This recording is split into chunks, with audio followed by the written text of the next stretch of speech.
Hello everyone. तो आज हम स्टार्ट करेंगे चैप्टर सेकंड चैप्टर की अगर मैं बात करूं तो सेकंड चैप्टर का नाम है हमारा यहाँ पे पॉलिनोमियल।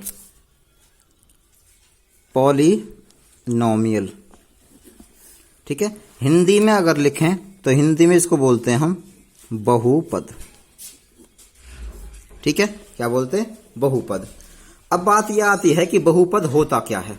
ठीक है, तो मैं आपको थोड़ा सा शॉर्ट में बता देता हूं कि बहुपद अगर मैं लिखूं कुछ इस तरह से ax स्क्वायर, तो ये एक पद है हमारा, एक टर्म है हमारी। ठीक है, अगर इसके साथ में कुछ इस तरह से भी लिख देता हूं bx, तो ये दो टर्म हो गई। और ऐसे लिख दूं माइनस या प्लस करके c, तो ये तीन टर्म हो गई हमारे पास। ठीक है, ऐसे ही करके मैं और बढ़ाता चला जाता हूं तो ये हमारी टर्म्स बढ़ती चली जाती हैं। ये यहां से यहां तक एक टर्म है, प्लस bx ये दूसरी टर्म है, माइनस c ये तीसरी टर्म है। ठीक है, यानी कि जब तक बीच में कोई प्लस या माइनस का साइन नहीं आ जाता, जब तक टर्म अलग नहीं होती।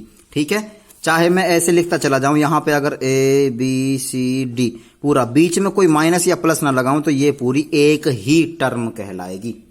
समझ में आ रही है बात? ठीक है, तो ये हमारी कितनी टर्म है? तीन टर्म है, ax square plus bx minus c, और भी मैं पीछे लिखता चला जाऊं तो ये तीन टर्म होगी। 4 लिख लो, 5 लिख लो। ठीक है, ये है। तो ये जब हम एक से ज्यादा टर्म को एक साथ जोड़ देते हैं तो उसको हम कहते हैं बहुपद। ठीक है, बहुपद या पॉलिनोमियल। अब पॉलिनोमियल की मैं आपको अगर हिस्ट्री बताने लगूं तो बहुत ज्यादा बड़ी हो जाएगी, इसलिए मैं आपको शॉर्ट में बता देता हूं। सेकंड चैप्टर में आपको यही कुछ करना है। ठीक है, अब बात आती है ये ए यहां पे जरूरी नहीं है ए ही हो, ए की जगह कोई संख्या भी हो सकती है जो नेगेटिव या पॉजिटिव हो सकती है। ठीक है, -3 2 5 1 कोई नंबर कोई भी हो सकता है यहां पर। ठीक है, ऐसे ही करके बी की जगह भी कुछ भी हो सकता है, सी की जगह भी कुछ भी हो सकता है। ठीक है, अच्छा जी, अब बात आती है ये जो है ए को हम क्या बोलेंगे? अगर इसी को मैं पॉलिनोमियल समझ लूं तो ए क्या है?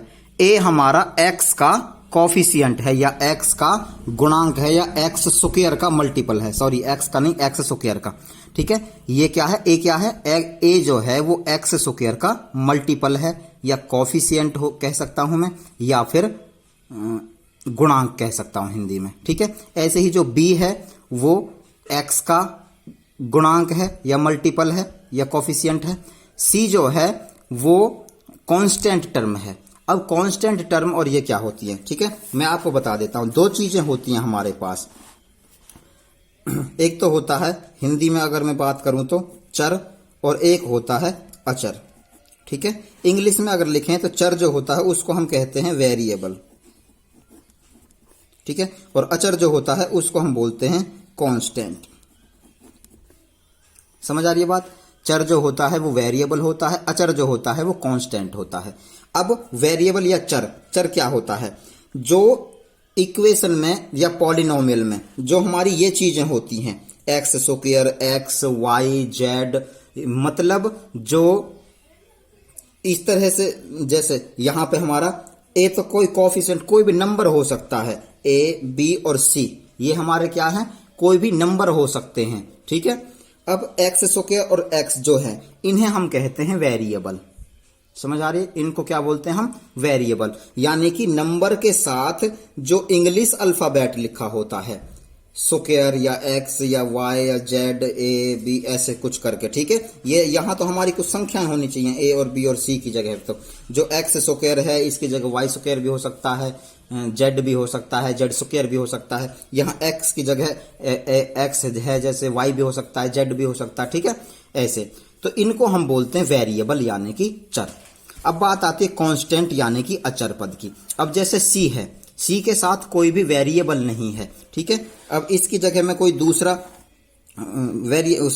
पॉलिनोमियल लिख देता हूं। जैसे ये लिख दिया मैंने 4a square plus 2x minus या प्लस 5, कुछ भी लिख लो। ठीक है, ये लिख दिया मैंने, एक पॉलिनोमियल लिख दिया। अब इसमें क्या है? सॉरी, यहां पे x स्क्वायर आएगा, एक्स स्क्वायर ए स्क्वायर कुछ भी लिख लो, क्योंकि मैंने यहाँ पे एक्स लिख दिया तो यहाँ पे भी एक्स आएगा, ठीक है। X square 4x square plus 2x plus 5, ये पॉलिनोमियल मैंने लिख दिया। तो अब यहाँ पे वेरिएबल कौन से हैं, एक्स स्क्वायर और x, ये हैं वेरिएबल, ठीक है। और जो ये नंबर्स हैं ये एक्स स्क्वायर का कॉफिशिएंट है, कांस्टेंट सॉरी मल्टीपल है 4 जो है, 2 जो है वो x का मल्टीपल है यानी कोफिशिएंट है या गुणांक है, और जो 5 है जिसके साथ कोई भी वेरिएबल नहीं लिखा गया है उसी को हम कहते हैं कांस्टेंट टर्म। समझ आ रही है बात, जिसके साथ कोई भी वेरिएबल नहीं लिखा होता, जिस टर्म के साथ कोई भी इंग्लिश अल्फाबेट नहीं लिखा है वही हमारी होती है कांस्टेंट टर्म। समझ आई बात।